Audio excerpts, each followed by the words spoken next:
বিভিন্ন তাফসিরে উল্লেখ রয়েছে যে ইয়ামেন প্রদেশের কোনো এক বাগানের মালিক ছিল একজন আল্লাহ ভীরু লোক। সে বাগানের ফলের নির্দিষ্ট একটি অংশ গরিব মিসকিনগণকে দান করত, কিন্তু তার মৃত্যুর পর তার 3 পুত্র তার মালিক হলো। তারা ভাবলো যে আমাদের লোক সংখ্যা অনেক, আমাদের পরিবার প্রয়োজনের তুলনায় বাগানের ফল সম্পদ খুবই অল্প, সুতরাং গরিব মিসকিনগণকে ফলের নির্দিষ্ট একটি অংশ দান করা আমাদের পক্ষে সম্ভব নয়। কিন্তু কোনো এক ছেলে এই চিন্তাধারার বিপরীত ছিল। সে গরিব মিসকিনগণের প্রতি ছিল সহানুভূতিশীল, তবে তার কথায় অন্যরা কান দিল না। তারা প্রতিজ্ঞা করলো যে আগামী দিন সকালবেলা আমরা ভিক্ষুক দল আসার আগেই ফল কেটে নিয়ে আসব। কিন্তু এ শপথ ও প্রতিজ্ঞায় আল্লাহর ইচ্ছাকে সামিল করলো না, অর্থাৎ তারা এ কথা বলল না যে আল্লাহ চাইলে ইনশাআল্লাহ আমরা আগামীকাল সকালবেলা গিয়ে ফল কেটে নিয়ে আসব। এই ইনশাআল্লাহ না বলা এবং গরিব মিসকিনগণকে না দেওয়ার ইচ্ছা প্রকাশের অপরাধে তাদের ঘুমে থাকা অবস্থায় আল্লাহ তাআলা তাদের বাগানের উপর গজব নাজিল করলেন। ফলে প্রচন্ড মরুঝড় বায়ু বাগানের উপর দিয়ে প্রবাহিত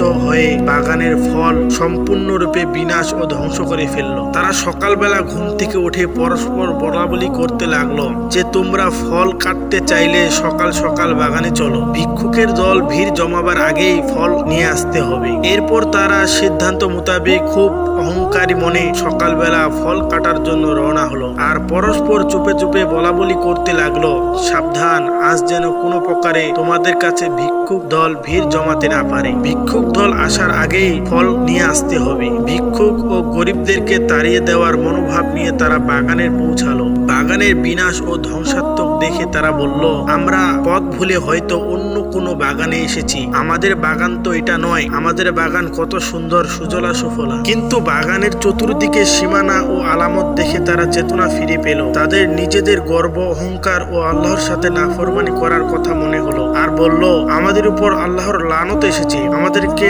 ফল হতে বঞ্চিত করা হয়েছে। তখন তাদের মধ্যে যে লোকটি স্বভাব চরিত্র উত্তম ছিল, সে ভিক্ষুকদের প্রতি সংবেদনশীল ছিল, সে বলল, আমি কি তোমাদেরকে আগেই বলিনি আল্লাহর সাথে নাফরমানি না করার জন্য? এখনো সময় রয়েছে, গুনাহ হতে তওবা করো, আল্লাহর মহিমা ঘোষণা এখনো কেন করছো না? তারা মনে মনে তওবা করে আল্লাহর নিকট ক্ষমা প্রার্থনা করে বলল, হে আল্লাহ আমাদের প্রতিপালক, আমরা আপনার মহিমা প্রকাশ করছি, আপনি মহাশক্তিধর, আপনি আমাদেরকে ক্ষমা করুন, আমরা সীমালঙ্ঘন করে ফেলেছি, ক্ষমা না করলে আমাদের আর কোনো উপায় নেই। এরপর তারা পরস্পর দোষারোপ করতে লাগলো। পরিশেষে নিজেদের ভাগ্য বিড়ম্বনার জন্য নিজেদেরকেই দোষী সাব্যস্ত করলো এবং বলল, এটা আল্লাহর সাথে বিদ্রোহমূলক আচরণের জন্যই হয়েছে। তারা আল্লাহর নিকট খাঁটি অন্তরে তওবা করে আশা করলো যে আল্লাহ মহান ও অতি দয়ালু, সুতরাং আমরা আশা করতে পারি যে তিনি নিজ গুণে আমাদের ক্ষমা করে দিবেন।